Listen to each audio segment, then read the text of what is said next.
لولا كنا ما بنا دوشة دشمن حركتي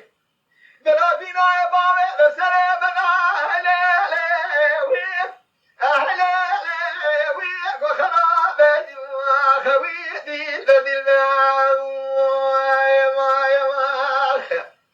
حيا سمعت سيب البشرية يا لو بقار ما تلي بالحلال وي أهلا وي أهلا وي لا رحمة خويتي ذي الماء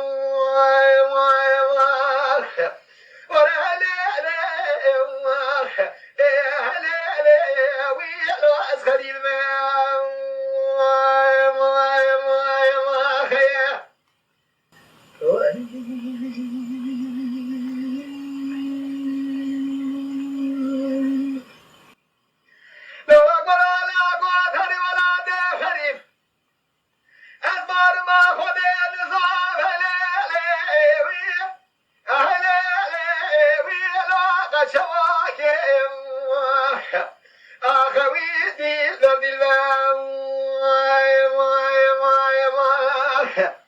أنا سلاسل براب مدينة حليلي بقرب قالوا دلالي كيدنا يا خويا واشا ليلي أهلي لاش خبير راكني خويتي ذي الماء أنا حجر من خفار قري قال بابا في ناديا وهلي